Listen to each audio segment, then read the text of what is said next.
¿Es cierto que los villanos, que los malos en la historia de Jesús de Nazaret fueron los fariseos?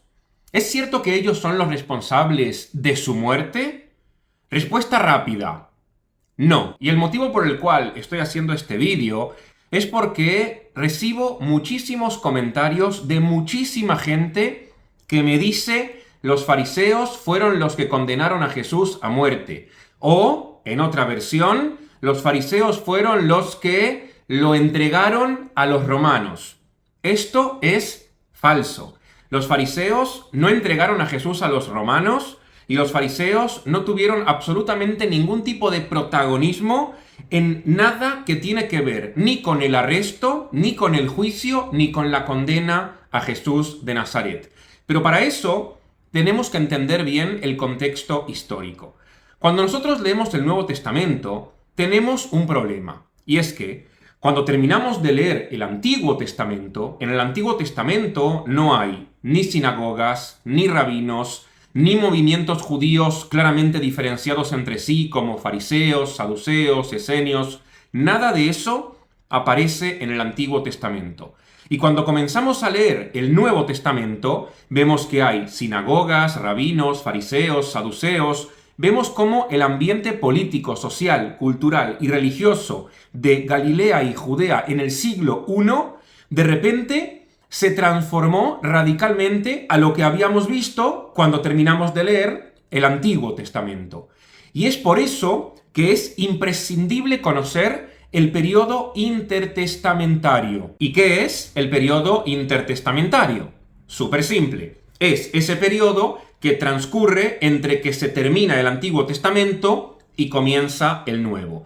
Es un periodo del cual no leemos en la Biblia, ni en el Antiguo ni en el Nuevo. Por eso se llama intertestamentario, entre los dos testamentos. Y es precisamente en ese periodo histórico en donde el judaísmo se transforma tanto que cuando llegamos al siglo I y por tanto al Nuevo Testamento, ya quizás no entendemos por qué de repente aparecen nuevos elementos identitarios del judaísmo que en el Antiguo Testamento no habíamos visto.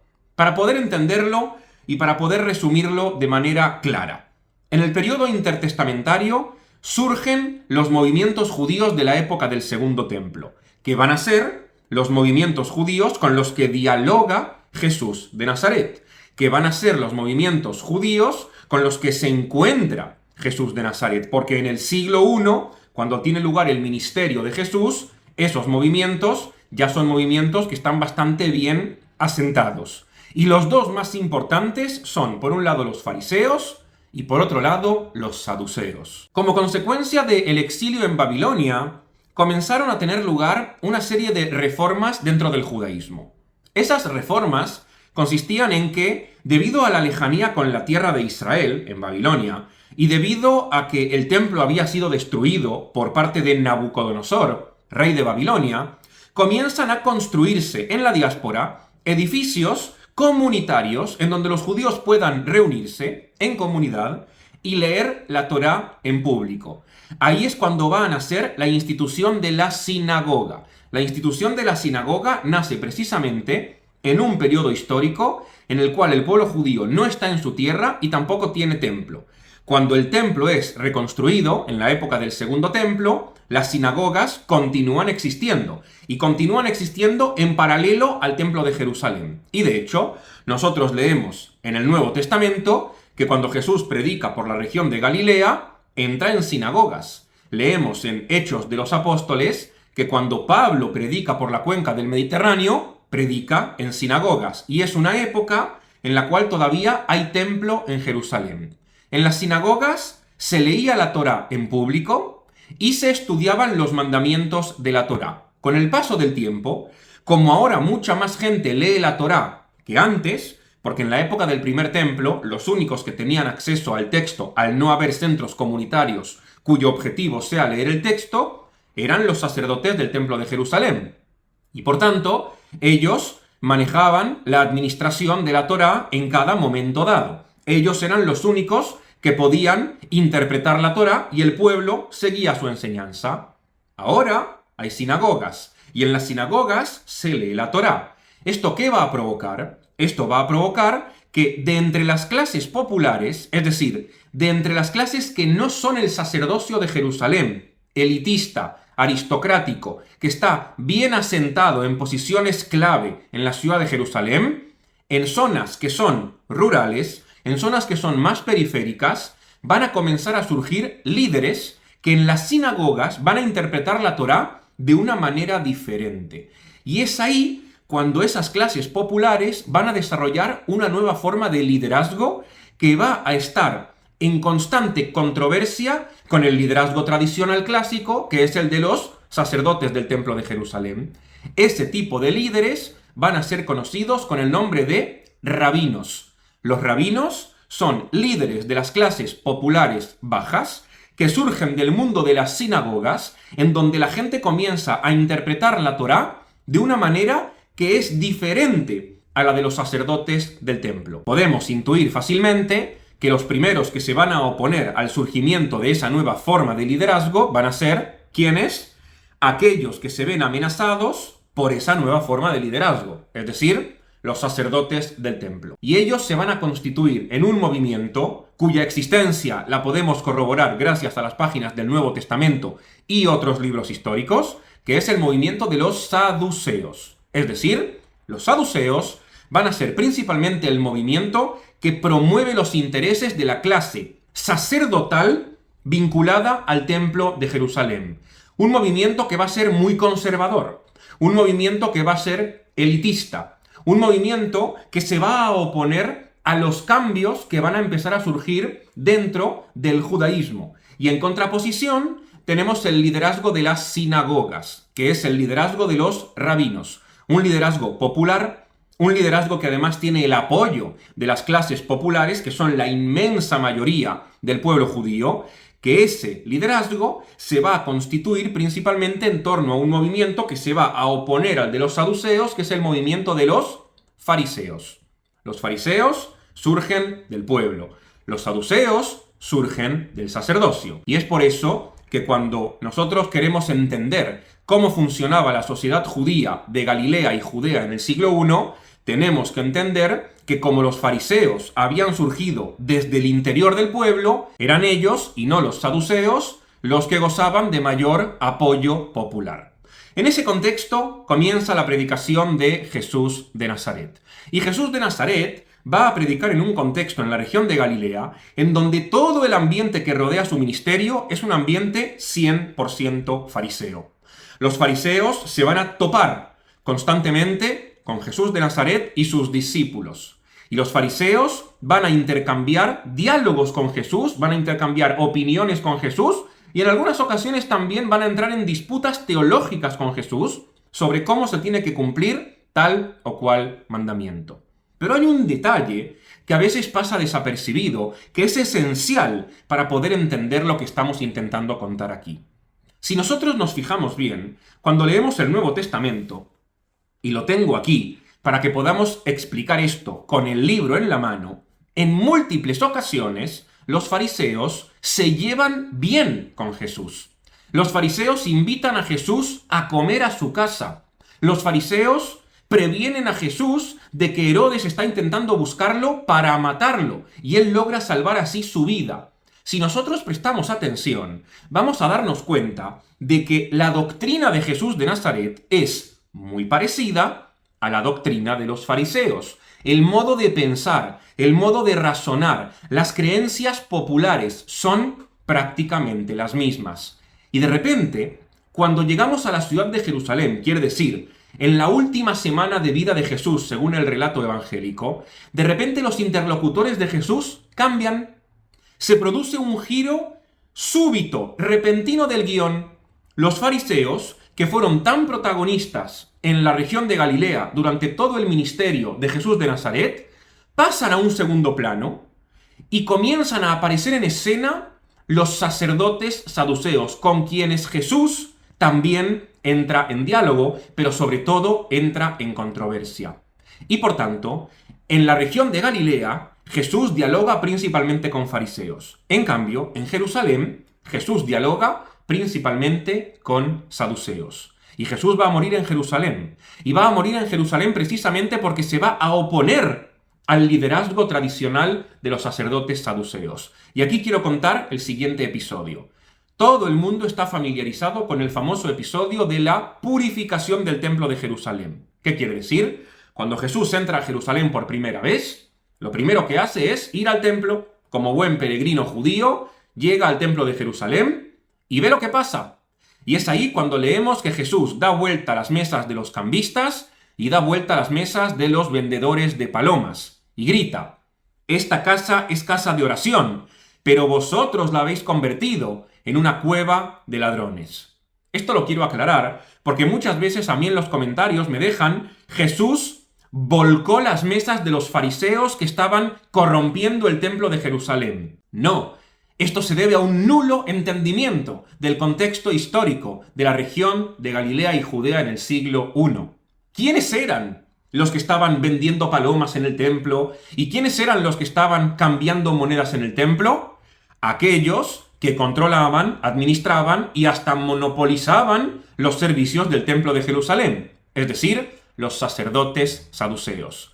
Los fariseos no tenían ningún poder para realizar prácticamente nada en el recinto del templo de Jerusalén, porque todo estaba administrado por los sacerdotes saduceos. Y es ahí, ya desde el primer día, cuando llega Jesús a Jerusalén, cuando se enemista con los sacerdotes saduceos, y los sacerdotes saduceos y los sumos sacerdotes comienzan a planificar la manera de acabar con él. Es decir, el enfrentamiento en Jerusalén de Jesús no es con los fariseos, sino con los sacerdotes del templo de Jerusalén.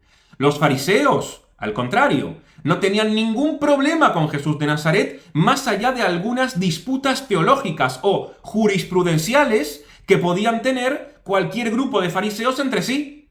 De hecho, si nosotros agarramos el Talmud, que es la obra magna del judaísmo fariseo, quiere decir, del judaísmo rabínico, vamos a ver que todo el tiempo los rabinos están ahí discutiendo absolutamente todo. ¿Se puede curar a un enfermo en Shabbat, sí o no? ¿Hay que lavarse las manos antes de comer, sí o no? ¿Hay que bendecir alimentos antes de comer, sí o no? Es decir, el Talmud replica exactamente las mismas discusiones que Jesús tuvo en su momento con otros fariseos de la región de Galilea mientras él predicaba por la región de Galilea. No fue por eso que mataron a Jesús. Que Jesús y otros fariseos no hayan estado de acuerdo en cuestiones jurisprudenciales sobre si se puede curar o no a un enfermo en Shabbat no tiene nada que ver con su condena a muerte, porque ese debate existía en el judaísmo en el siglo I. De hecho, el judaísmo rabínico actual sigue las enseñanzas de Jesús en el sentido de que sí, es posible curar a un enfermo en Shabbat sin que eso implique la transgresión del Shabbat, porque la vida está por encima de todo. Y por tanto, aquello que era una discusión halágica, jurisprudencial, teológica, hace 2000 años, ya se decretó en favor de aquellos que postulaban que sí, que es posible curar en Shabbat, como por ejemplo Jesús, que postulaba que sí. ¿Hay que lavarse las manos o no antes de comer? Todos esos debates existen en el Talmud. Y son esos debates los que Jesús tiene en Galilea con los fariseos. Jesús no muere por eso. A nadie le importa si Jesús estaba en disputa con algunos fariseos sobre si había o no que lavarse las manos antes de comer. El motivo por el cual al llegar a Jerusalén Jesús muere, es decir, es condenado a muerte en la cruz, es porque se enfrenta al liderazgo sacerdotal. Y de hecho, vayan y mírenlo ustedes. Agarren el Evangelio y busquen, por favor, en los Evangelios sinópticos, Mateo, Marcos y Lucas, quiénes son los protagonistas de todo el episodio que tiene que ver con el arresto, juicio y condena a muerte de Jesús de Nazaret. Ahí no hay fariseos involucrados. Ahí hay sacerdotes del templo, quiere decir, saduceos, que eran corruptos, y Roma. ¿Por qué? Porque al ser los sacerdotes la aristocracia de Jerusalén, al ser los sacerdotes la clase alta de Jerusalén desde el punto de vista político y social, eran cercanos al régimen. ¿A qué régimen? A Roma. Y había una alianza romano-saducea para sacarse de encima y de manera preventiva a cualquiera que amenace el orden público. Y cuando llega Jesús con sus discípulos a Jerusalén y realiza ese alboroto en el templo de Jerusalén, eso amenaza la estabilidad política de la región. Y por tanto, los sacerdotes, que temían perder su estatus privilegiado, habían realizado una alianza con Roma, que era la potencia ocupante, para sacarse de encima y de manera preventiva a cualquier judío que tenga el potencial de provocar un levantamiento popular. Y Jesús tenía el potencial de provocar un levantamiento popular. Vayan y hagan ustedes la prueba. Agarren el Evangelio y lean todo lo que tiene que ver con el arresto, juicio y condena a Jesús. No van a encontrar ahí a ningún fariseo involucrado. Todos los involucrados son saduceos. Y luego vayan más atrás e investiguen quiénes son los interlocutores de Jesús en la región de Galilea cuando él predica su ministerio. Los fariseos. ¿Por qué? Porque con los fariseos dialoga durante los 3 años de ministerio y cuando llega a Jerusalén se enfrenta con las autoridades del templo. Y para que vean que no me estoy inventando nada, vayamos al texto. Evangelio de Lucas, capítulo 7, versículo 36. Después de que Jesús estuvo predicando en Galilea, atención, vamos a ver qué es lo que pasa. Un fariseo invitó a Jesús a comer con él. Y Jesús fue a su casa y se puso a la mesa.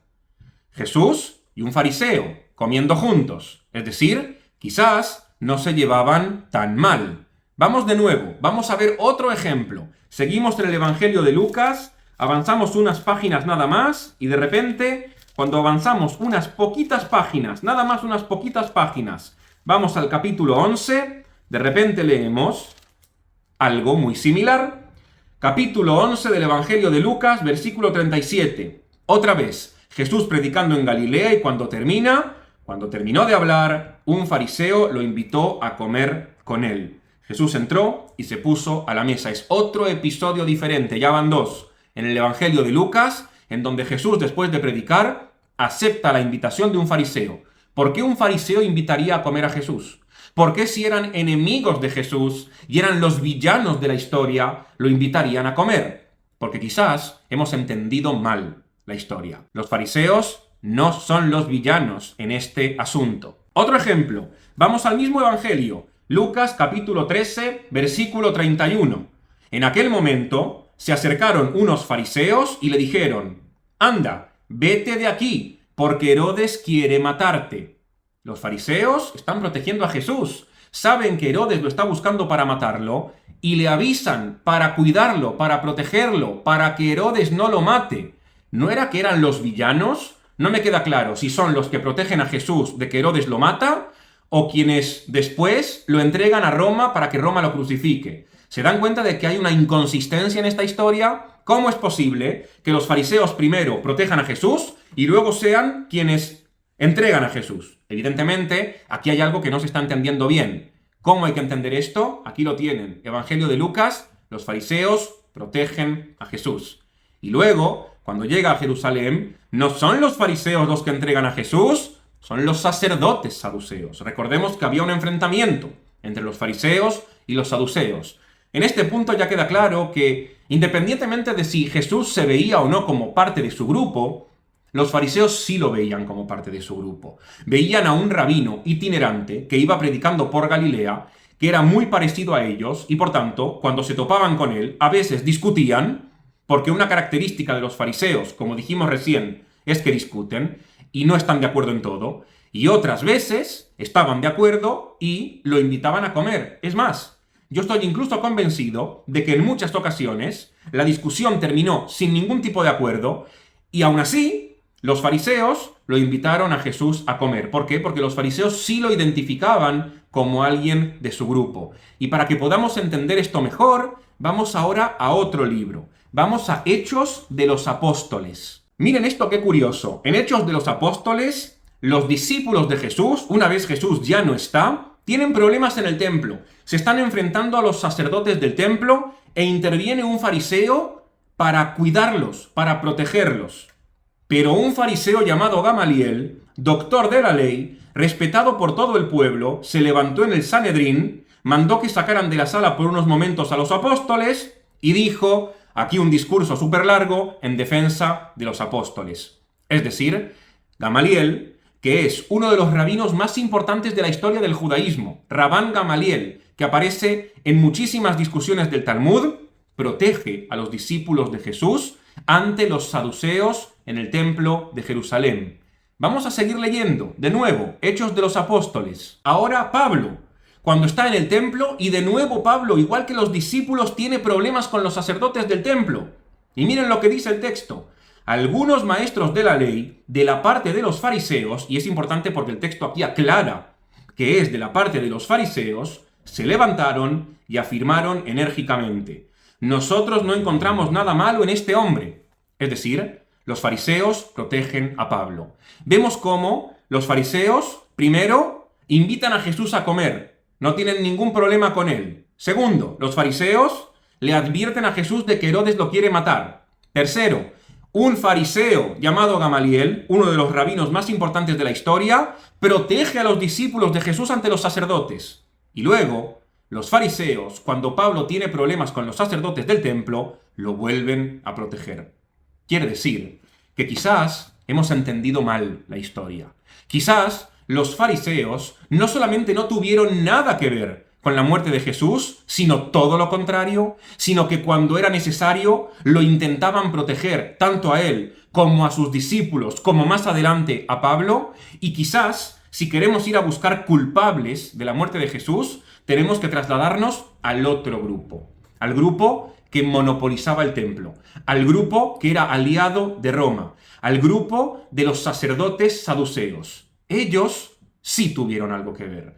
Ellos sí fueron los que enviaron a la guardia del templo a detener a Jesús en el Monte de los Olivos. Ellos sí fueron quienes lo entregaron a Roma. Los sacerdotes del templo eran una clase corrupta, totalmente corrupta, que los propios fariseos, que luego escriben la Mishnah y el Talmud, critican duramente. ¿Por qué? Porque ellos solamente se preocupaban por ellos mismos y además habían realizado una especie de alianza con Roma para sacarse de encima y de manera preventiva a cualquiera que amenazara la estabilidad de Jerusalén, pero sobre todo su propia estabilidad. Recuerden quién es el traidor y a quiénes les da información. Judas, que traiciona a Jesús. ¿Quiénes son los que le pagan? ¿Los fariseos? No. Los sacerdotes del templo de Jerusalén. Gente, por favor, lean bien el texto y sobre todo, entiendan el texto en su contexto. Yo recibo muchísimos mensajes en donde me dicen: Jesús volcó las mesas de los fariseos. Esto no tiene ningún sentido. Recibo muchísimos mensajes en donde me dicen: los fariseos se entregaron a Jesús porque lo querían matar. Esto no tiene absolutamente ningún sentido y lo acabamos de desmontar leyendo el propio texto del Evangelio. Lo que pasa es que además de leer el texto del Evangelio, se requiere una mínima comprensión del contexto histórico, político, social, cultural y económico, tanto de Galilea como de Judea en el siglo I, para poder entenderlo mejor, para poder comprender a Jesús en sus palabras y en su tiempo, y sobre todo, para no sacar conclusiones erróneas y totalmente precipitadas. Resumen, los fariseos no son los malos de esta película.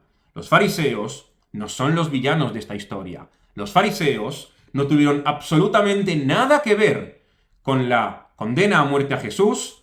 Ellos no fueron los que lo entregaron y por supuesto que muchísimo menos, ellos no fueron quienes lo condenaron a muerte. Si quieren buscar culpables de la muerte de Jesús, cambien de grupo. Busquen sobre quiénes son y qué hacían y de quiénes eran aliados los sacerdotes corruptos del templo de Jerusalén.